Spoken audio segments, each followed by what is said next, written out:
Assalamualaikum warahmatullahi wabarakatuh. Ketemu lagi dengan saya. Salam dan bahagia Bapak Ibu penggerak.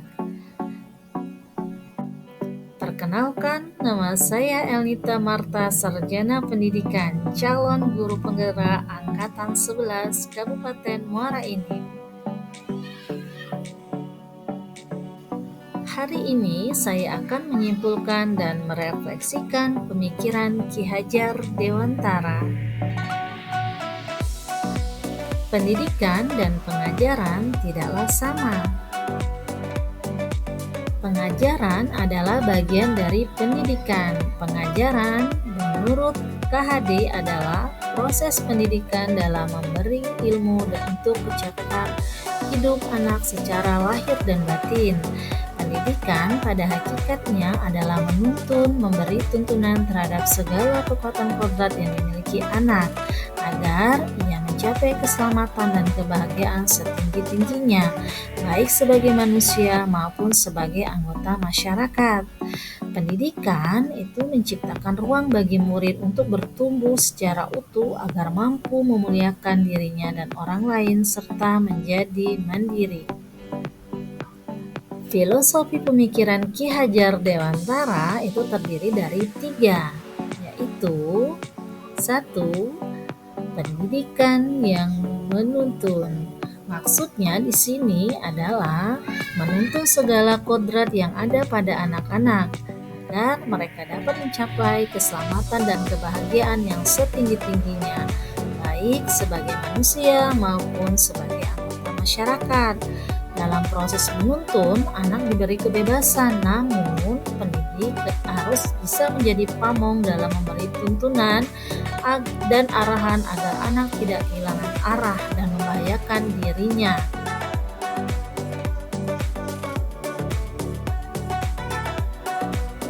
Yang kedua, pendidikan yang sesuai dengan kodrat alam dan kodrat zaman. Berdasarkan penjelasan dari KHD bahwa dasar pendidikan anak berhubungan dengan kodrat alam dan kodrat zaman. Kodrat alam berkaitan dengan sifat dan bentuk lingkungan di mana anak berada, sedangkan kodrat zaman berkaitan dengan isi dan irama. Yang ketiga, pendidikan yang memerdekakan dan menghamba pada anak. Maksudnya di sini pendidikan yang memerdekakan menurut KHD adalah suatu proses pendidikan yang meletakkan unsur kebebasan anak didik untuk mengatur dirinya sendiri, bertumbuh kembang menurut kodratnya secara lahiriah dan batinnya. Pendidikan harus berorientasi pada murid sehingga pendidikan harus berhamba melayani dengan sepenuh hati pada anak. Apa yang Anda percaya tentang murid dan pembelajaran di kelas sebelum Anda mempelajari modul 1.1?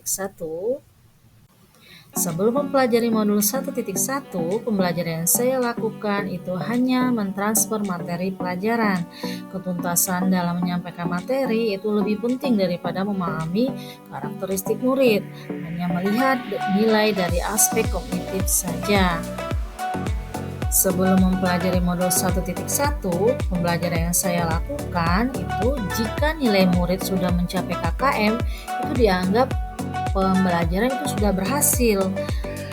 Murid hanya sebagai objek pembelajaran. Pembelajaran berpusat pada guru atau teacher center. Lanjut, sebelum mempelajari modul 1.1, pembelajaran yang saya lakukan itu tidak mempedulikan apakah murid benar-benar sudah paham apa yang sudah dijelaskan tadi. Sebelum mempelajari modul 1.1, pembelajaran yang saya lakukan itu tidak mempedulikan bahwa murid memang benar-benar paham. Hanya meminta siswa menghafal materi, sering merasa gagal atau mengeluh jika banyak murid yang tidak tuntas setelah melakukan evaluasi. Apa yang berubah dari pemikiran atau perilaku yang Anda lakukan setelah mempelajari modul ini? Namun, setelah saya mempelajari modul 1.1 tentang pemikiran KHD, saya menyadari bahwa apa yang saya pikirkan dan saya lakukan selama ini tidaklah tepat. Setelah mempelajari modul 1.1, saya menyadari bahwa seharusnya saya melakukan proses pembelajaran itu secara menyeluruh. Aspek pembelajaran itu terdiri dari 6. Yang pertama kognitif, yang kedua aktif, yang ketiga budaya, yang keempat psikomotor, yang kelima sosial, yang keenam spiritual. Ini adalah hal yang harus dipelajari setiap guru untuk mengenal siswanya.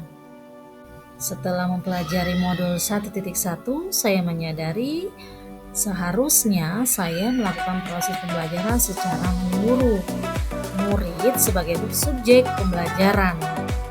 Di sini adalah 3 hal yang harus kita ketahui sebagai pendidik: kebebasan berekspresi, berkreasi, dan menentukan pendapat. Ini merupakan karakter yang harus kita bimbing untuk murid kita. Setelah mempelajari modul 1.1, saya menyadari itu guru harus ikhlas, penuh kesabaran dengan segala ketulusan hati. Harus mempelajari karakteristik murid, berikan kesempatan murid untuk tumbuh sesuai dengan kodratnya. Yang dapat saya terapkan dalam pembelajaran di kelas antara lain: memerdekakan anak. Yang pertama, merancang pembelajaran interaktif dan menyenangkan dengan melibatkan murid sesuai metode student center atau berpusat pada siswa. Yang kedua, menerapkan pembelajaran abad 21, berpikir kritis, kreatif, komunikasi, dan kolaborasi. Yang dapat segera saya terapkan dalam pembelajaran di kelas antara lain: 1. Pembelajaran tidak lagi menuntut tapi menuntun. Yang kedua, mengenali karakter dan latar belakang murid dengan menjalin komunikasi yang baik. Demikianlah paparan hasil refleksi pembelajaran dari modul 1.1. Semangat, salam bahagia Bapak Ibu Guru Penggerak. Assalamualaikum warahmatullahi wabarakatuh.